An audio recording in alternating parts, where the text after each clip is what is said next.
Magandang araw mga kapatid, mga kababayan. Welcome to my small channel. This is EJ Morse. Thank you for joining me today. Lalong-lalo na yung ating mga kababayan sa iba't ibang panig ng daigdig at ang ating mga kababayan dito sa iba't ibang panig ng Pilipinas. Doon po sa mga bago lang dito sa aking channel, kindly subscribe, kindly hit the notification bell, pati na rin yung like button. At pakishare na rin po para lumaki ang ating community at maraming makarinig at makaalam ng ating mga pinag-uusapan dito sa aking munting channel. At bago tayo magtuloy-tuloy, as usual yung ating EJ Morse prayer para paalalahanan ng ating mga public servants na nakakalimot. Ang sa ganon ay improve nila ang kanilang serbisyo sa publiko at pag-igihan nila ang kanilang trabaho. Here it goes sa lahat ng mga manggagawa sa pamahalaan, sa lahat ng mga public servants. Tama na ang pagyayabang, itigil ang pagiging arugante. Irespeto ang batas, irespeto ang mamamayan. Huwag magnakaw, huwag maging tamad, maging mapagpakumbaba. Pasweldo kayo ng taong bayan, kami ay nakamasid, di namin kayo tatantanan. Okay, tuloy-tuloy na po tayo sa ating topic for today. So time is of the essence insofar as passing certain bills are concerned.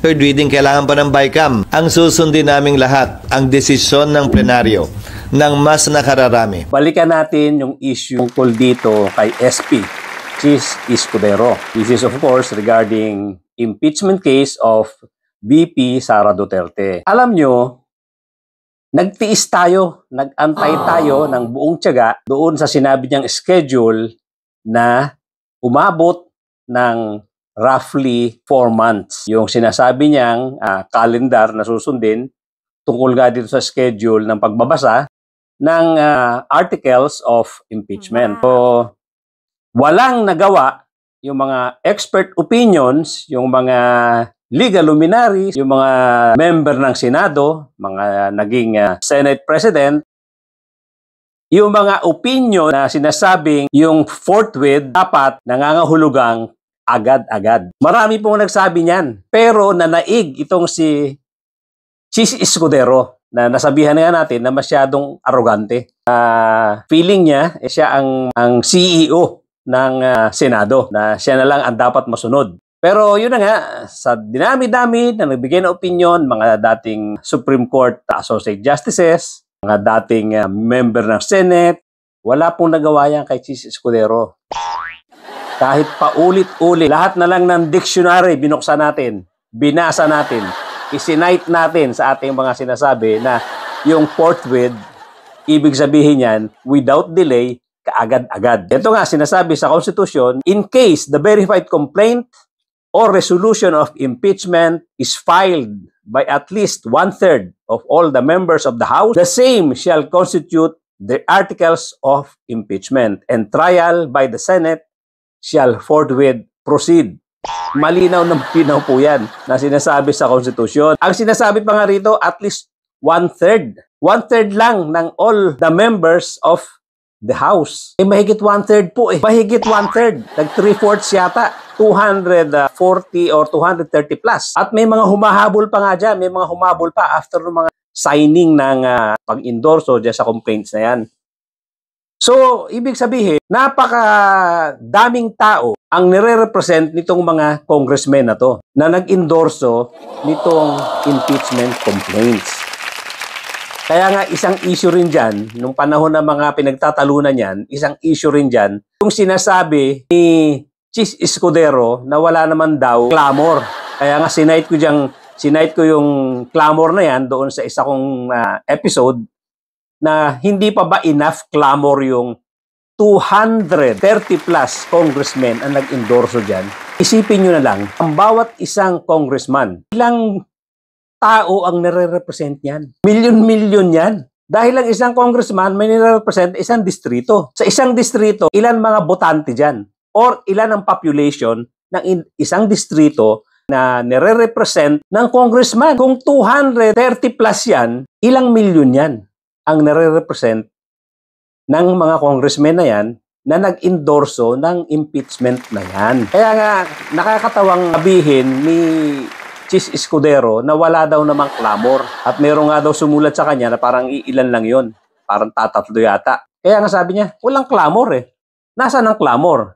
Kaya isinahit ko yan eh. Sabi ko, wala pa bang clamor yung 230 plus na congressmen na nagre-represent ng kanya-kanyang distrito? At bawat distrito, 100,000 katao yan. Kaya hanggang ngayon, etong si Chis Escudero, gaya nga ng sinasabi ng marami, namumulitika pa rin. Dahil yung junto na kanyang ipinagmamalaki na magkakaroon ng movement, yung impeachment case na yan, ay hindi rin nangyari.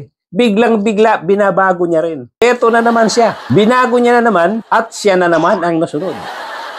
Ano ang dahilan? Marami nagsasabi na ito ay pamumulitika dahil daw ito ay ginagawa niya para ma-please niya ang kampo ng mga Duterte. Ang kampo ni Sara Duterte. Dahil alam niya may kumakalaban sa kanya or somebody else is eyeing the presidency of the Senate, who is former Senate President Tito Sotto. At may nababalita pa na may isa pang gustong umabol or may isa pang gustong pumasok, nag-aambisyon na maging Senate President. At tila iyan daw ay si Amy Marcos. So ngayon, kanya-kanya sila ngayong diskarte para mapunta sa kanila ang boto, yung solid na block ng Duterte votes, ng Duterte or ni Sara Duterte block. So yan, since nabago yung composition diyan sa loob, hindi na ito simpleng minority and majority. Nagkaroon sila ng 3 puwersa diyan sa loob ng Senado. 3 grupo na sila diyan. May grupo itong si Sara Duterte na mayroon din namang bilang na malaki-laki rin. Nasa 8 to 10 persons siguro yan. So ngayon, kaya daw ganito ang kinikilos ni Chis Escudero para i-please itong si Sara Duterte nang makuha niya ang boto ng mga taga-suporta ni Sara na mga senador diyan sa Senate. So yan ang mga chismis ngayon. At nagkaroon na rin nga, sinabi na rin naman ni Bongo ito na itong si Tito Sotto nakipag-usap na rin sa kanya. Of course, ang pinag-uusapan nila dyan, yung presidency nga ng Senado. Kaya ito raw ang explanation kung bakit ganito ang desisyon ni Chis Escudero. I-delay na naman from June 2 to June 11. Ang problema dyan, yan ba talaga ay tawag lang ng pangangailangan dahil ang sinasabi ni Chis Escudero ay may mga kailangang i-approve na mga bills na hindi na pwedeng balikan or hindi magiging continuous at kailangan mag-back to zero yan pagdating sa 20th Congress. Ngayon, ang tanong dyan, Mr. Chis Escudero, meron pa bang mas mahalaga?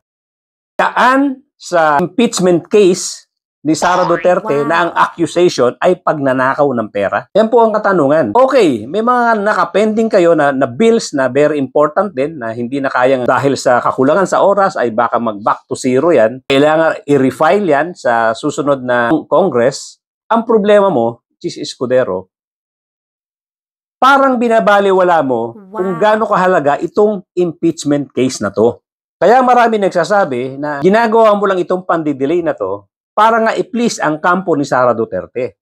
Nang sa ganon, makuha mo yung boto ng mga senador na kakampi ni Sara. Marami nagsasabi niyan, hindi ako. Ngayon, ibabalik ko yung tanong. Meron pa bang mas importante diyan sa issue ng korupsyon? Meron pa bang mas importante diyan, Chis Escudero? Yung issue ng pagmumura, pagbabanta, okay, ibigay na natin kay PBBM yan. Kung hindi siya na-threaten, kung baliwala sa kanya yan, sa kanya na yan. Pero, yung kaso ng korupsyon, Chis Escudero, sa mamamayang Pilipino yan. Concern yan ng taong bayan. Kaya hindi dapat yan binabaliwala. At lalong-lalo na nga na merong ugong-ugong na kaya ka ganyan kumilos dahil nga ipiniplease mo yung kampo ni Sara Duterte. Dapat patunayan mo sa taong bayan na hindi ka ganyan. Kasi hindi na lang isang beses itong pag-delay mo. Unang-una, yun na nga, yung fourth with na yan, ipinaglaban mo. Sinabi mo na hindi ito agad-agad, ito ay merong ibang meaning para sa'yo. Hindi mo sinasabing ito ay kaagad-agad, ito ay hindi ibig sabihin na without delay, na kung saan yan ang mga sinasabi ng mga dictionary. Lahat ng klaseng dictionary, yaan ang ibig sabihin ng forthwith. Kaagad-agad, without delay. Pero sa'yo, hindi ganyan ang meaning sa'yo. So, ilang beses mong pinagtanggol, ilang beses mong dinelay itong impeachment case na to, gaya na rin ang pagtatanggol mo na walang clamor. At ngayon nga, alam ko, isa rin ako sa humingi ng calendar dyan, dahil nga, ang daming lumabas na press releases pero wala ka pang calendar. Pero nung time na yon, sabi ko nga, dapat meron ka ng ilabas na calendar. At naglabas ka naman ng calendar. At itong June 2 nga. Ang problema, sa tinagal-tagal na inupuan mo yan, pinag-aralan mo yan, bigla mong babaguhin. Dahil na rin sa sinasabi mong may mga pending bills na kailangang aksyonan. Ang tagal mong pinag-isipan yan. Ang tagal mong inupuan yan para pag-aralan na schedule na yan para lang pala baguhin later on. Kung kailan, andyan dyan na yung oras. Kaya nga, maraming tao ang hindi nasisihan sa ginagawa nitong si Chis Escudero. Ilang beses na kasi yan. At ngayon, naririnig ko pa, sinasabi mo na kung anuman ang mga issue dyan sa Senado tungkol sa impeachment, ultimately, initially, pwedeng desisyonan ng SP ng Senate President, but ultimately, ang mga issues na yan, pagbobotohan ng plenary. So nakikita na namin kung ano yung sinasabi mo dyan. Na later on, ang dismissal or ang hindi pagtutuloy ng impeachment case na yan, pagbobotohan ninyo. Parang ganun lumalabas sa mga bibig mo. Parang ganun lumalabas sa mga salita mo. Pero ang nakakalimutan nyo dyan, nakalagay sa Constitution yan. At hindi po pwedeng ang plenary ay mataas pa sa Constitution. Kaya nga, Mr. Senate President, Mr. Chis Escudero, nag-uumpisa na mag-react ang taong bayan. Nagkakaroon na ng movement, nagkakaroon na ng maraming usapan tungkol sa pagtitipon-tipon, tungkol sa pagkilos, dahil nga dito rin sa ikinikilos mo na hindi na nagiging maganda ang dating sa taong bayan. Nag-uusap-usap na itong mga progressive bloc, itong mga makabayan bloc, tungkol dito sa mga hindi ka nais-nais na ikinikilos mo. At yan, siguradong-sigurado, na ngayon pa lang nag-o-organize na para kontrahin yung mga nakikita nilang hindi magandang direksyon nitong impeachment case na to. Kitang-kita yan. At through our channels, kaming mga vlogger, tutulungan namin itong mga grupo na to. Tutulungan namin to na i-disseminate sa mga tao, iparating sa mga tao na merong ganitong klaseng movement, merong ganitong klaseng pagtitipon at paggalaw laban dito sa seeming effort of dismissing this impeachment case. Mukhang nagkakaroon ng pagkilos para i-dismiss itong impeachment case na to. At yan ay lalabanan malamang ng taong bayan. At kami, na mga may puso para sa mamamayang Pilipino, na argabyado, na gustong makita ang dulo nitong impeachment case na to para malaman natin kung guilty or not guilty. Pero kung i-shortcut nyo para makaiwas sa accountability itong si Sara Duterte, susuportahan namin yan. I-announce namin yan dito sa channel namin at alam ko maraming mga vloggers, maraming mga social media people ang tutulong para i-disseminate, para tingin sa mamamayang Pilipino na ito ay hindi maganda. Kung ito magkakaroon ng biglang paghinto or hindi pagtuloy ng impeachment hearings na to. Tutulungan namin ang grupo na to para iparating sa mga taong bayan na nagkakaroon ng pagkilos para pahintuin or itigil itong impeachment case ni Sara. Hindi po pwedeng lahat yan iaasa namin sa plenary. Lalong-lalo na sa tingin namin may numero na kayo or may numero na si Sara Duterte para wag ituloy itong impeachment case na to. Huwag niyong kalimutan na hindi ganyan ang nakasulat sa konstitusyon. At huwag niyong kakalimutan na lahat kayo dyan ay accountable sa mamamayang Pilipino. Lahat kayo wala exempted.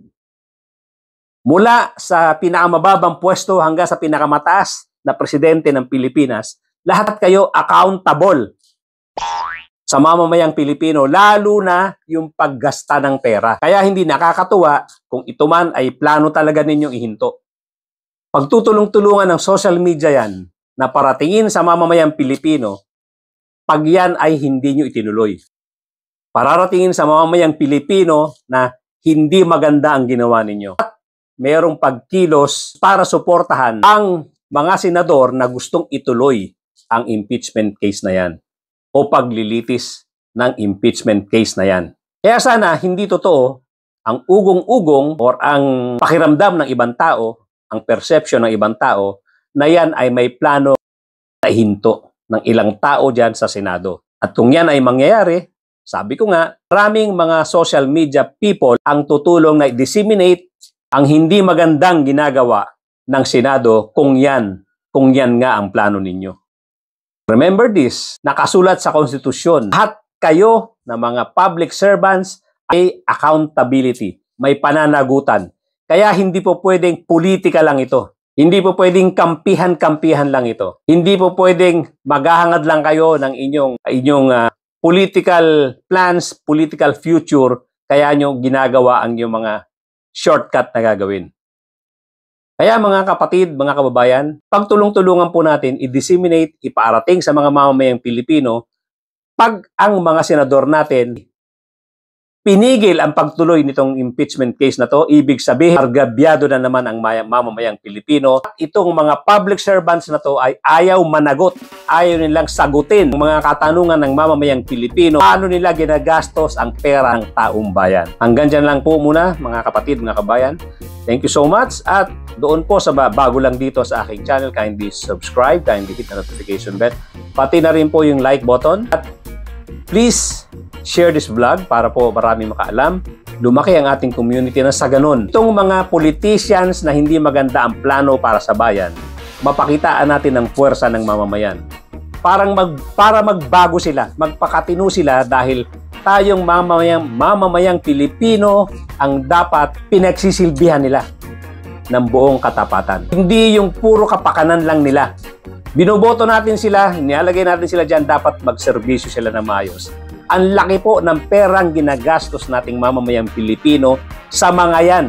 Pagkatapos sila ang nagiging playing boss, na akala mo talaga sila mga hari, mga arogante, ayaw matatanong pagtungkol sa paggastos ng pera. Kaya magkaisa tayo mga kapatid, mga kababayan, tungkol dito, kontrahin natin yung mga masasamang gawi ng mga politicians, ng mga public servants na dapat nagsisilbi ng maayos sa ating mga mamamayang Pilipino. Thank you so much.